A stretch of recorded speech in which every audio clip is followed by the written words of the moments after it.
Good evening and thank you for joining us on 13 Plus. I'm Mary Coleman. As we know, the holidays are pretty much here and many of you plan on getting on a plane to travel somewhere to see some friends or loved ones.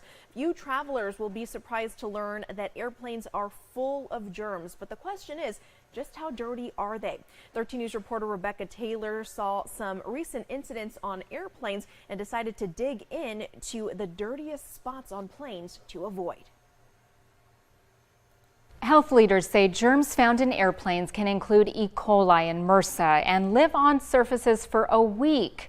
But airlines aren't penalized for dirty planes, and cleaning practices at airports aren't federally regulated either.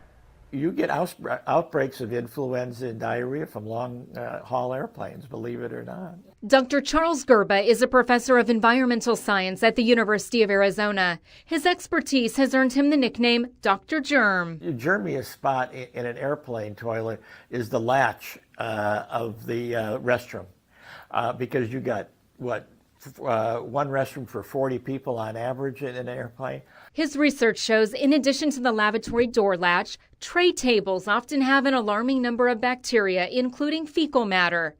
13 News reached out to 6 airlines that serve Tucson International Airport: Alaska, American, Delta, Southwest, Sun Country, and United, asking about cleaning procedures.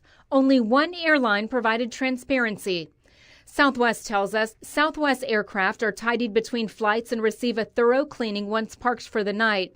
Our lavatories have hand soap, and we also carry alcohol-based sanitizer on board if needed. We also reached out to JetBlue, which serves Phoenix Sky Harbor. JetBlue tells us in addition to regular cleaning at each stop, on a nightly basis, each aircraft undergoes a more comprehensive interior cleaning process. These additional areas consist of, but are not limited to, tray tables, sidewalls, coffee pots, etc. All of our blankets are washed and dried in a high-power laundry machine and are then repackaged for sustainable reuse on future flights.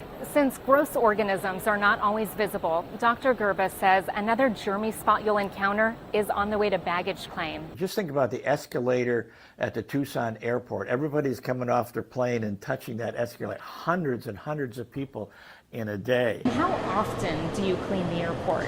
24/7, 365. We have 36 full-time custodians on staff at the airport, and no matter the day or time that you're flying out of our airport, you'll probably see them here cleaning.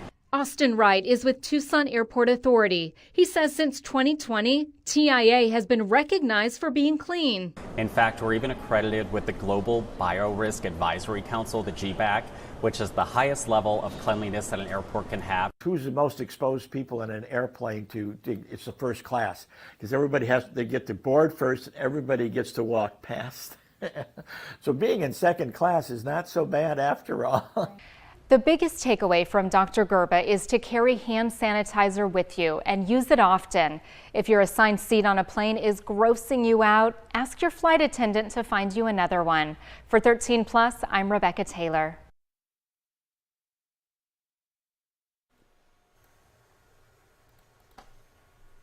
All right, and now we want to bring in meteorologist Corey Coates for a check of our weather, because it is the talk of the town right now, Corey. Lots of people keeping a close eye on it with the holidays coming in, people traveling on the roadways. So what's going on? Yeah, listen, it feels like when we get these big systems, there's a caveat, right? We want the rain. We're a little bit of a drought, but it's like whether there's events going on, it's busy travel. It seems we can't get everything. So we'll take it, right? So we need that rain really bad. But right now, not seeing much. Not at the moment, huh? No, really calm before the storm. It was actually a really beautiful day today. But yeah, you can see, not only are we dry, we're clear. We're not really seeing any clouds, where the system is right now centered off the coast of Southern California, delivering some flooding rain to coastal areas of California. In fact, just to areas towards the west of Los Angeles, they're dealing with a good deal of flooding issues. And yeah, all that moisture and flooding issues could be impacting us by tomorrow. So all that action is going to move over,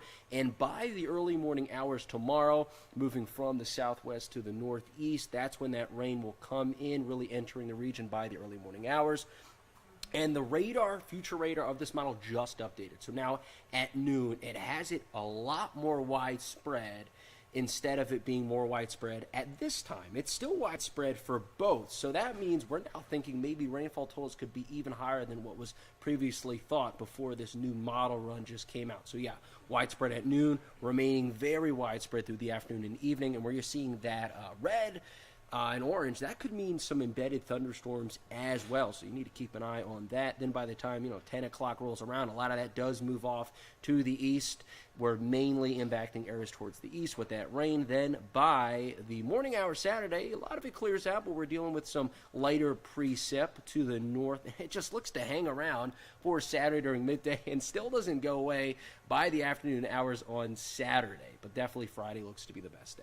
So we're going to track that rainfall according to that model, and yeah, they've upped it to Tucson, now seeing instead of under an inch, it has it well over an inch, and wherever you're seeing that blue, that's half an inch. That's pretty much covering the entirety of our region with the exception of extreme southeastern portions of Cochise County, which does include Douglas, but yeah, the blue is a half an inch or more, and that purple is 1.5 inches or more, and that covers a really large portion of the viewing area. So it does seem, according to this model and many others, that areas to the north of Tucson, maybe a bit towards the northwest, could see the most rain, and that could be up to 2 inches or more in some spots, which has prompted a flood watch for those areas to the north and west of our viewing area. So that does include northwestern portions of Pima County into Maricopa, as well as Yuma County, dealing with that flood watch tomorrow through tomorrow night. And not only that, we do have a severe risk to worry about, like I showed you on that radar projection. It is showing some stronger storms, so the threats would be some severe wind and hail with some of those stronger cells where you see that dark rain. But all in all, here are the odds of seeing that rain. Everyone has a 100% chance of seeing that rain, whether that's during the day Friday or Friday night. So a place like Tucson, yeah, you're going to get a 100% chance of seeing that rain during the daytime and the nighttime tomorrow. Very, very widespread rainfall and impactful system. Then on Saturday, you could certainly see that those odds do diminish, but still pretty high, especially for areas towards the north of Tucson, 80% up to 90% to Hannigan Meadow, which is in the northeast, in the higher elevations. And then by Saturday night, a lot of that does look to move out of the region. But it takes a long time for all this moisture to move out. And I'm not done. Let's now talk about winter weather. We have winter weather advisories for areas above 8,000 feet. For reference, Mount Lemmon is about 9,200 feet. So it's right at the top of Mount Lemmon. The White and Pinalino. Am I saying that right? Pinalino? Pinalino. Okay, good. Sometimes my pronunciation is bad. I need Mary to help me with that sometimes. White Mountains, Pinalino Mountains could see 6 to 12 inches where those areas are. And then the Catalina and Rincon Mountains around Tucson could see 4 to 8 inches. And then we have that winter storm watch, and I am including that, although it is outside of our viewing area. It is where Sunrise is, and a lot of people like to ski there, so they got a winter storm watch where amounts could be up to 14, so a foot or more in Sunrise. That would be a really nice thumping of snow for those ski lovers if you want to head out to Sunrise. They're looking to get some snow because look at this. Mount Baldy, which is where Sunrise Ski Resort is, they could see a foot to 2 feet. Wow. And in and around that mountain range and a little bit lower elevations, Hannigan Meadow, they could see 6 to 12. Mount Graham, 6 to 12. Mount Lemmon and Ski Valley could see 4 to 8.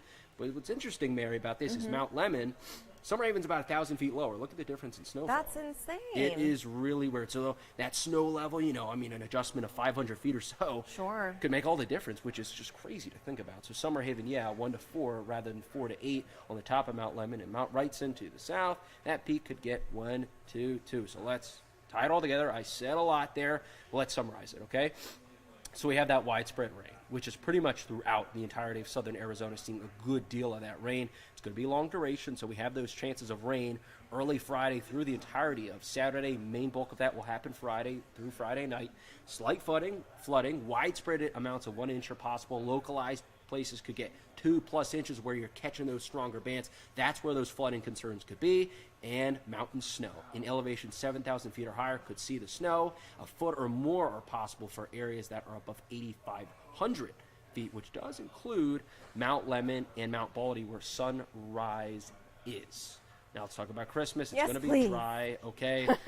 Christmas, okay? So this is all before Christmas. Good, good. Yeah, unfortunately, it's going to be during a lot of the time you travel to get your Exactly, destination I on Christmas, but at least Christmas Eve day and Christmas Day will be nice and dry and cool. So I'd say very Christmas-like forecast there with highs in the lower 60s. But then after that, after the big thumping of rain and higher elevation snow, will really stay cool, will dry out, and then warm up just a bit at the tail end of next week.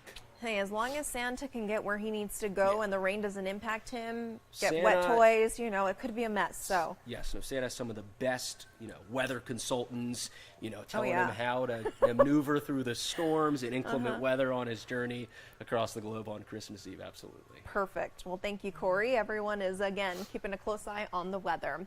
We hope you're having a great evening. Here is a live look of the Tucson metro area. Hope everything goes well for you if you're out shopping or traveling. Keep in mind what Corey said about tomorrow and staying safe on those roadways as we are expecting to see some rain. Hope you'll join us for 13 News Live at 10. Have a great night.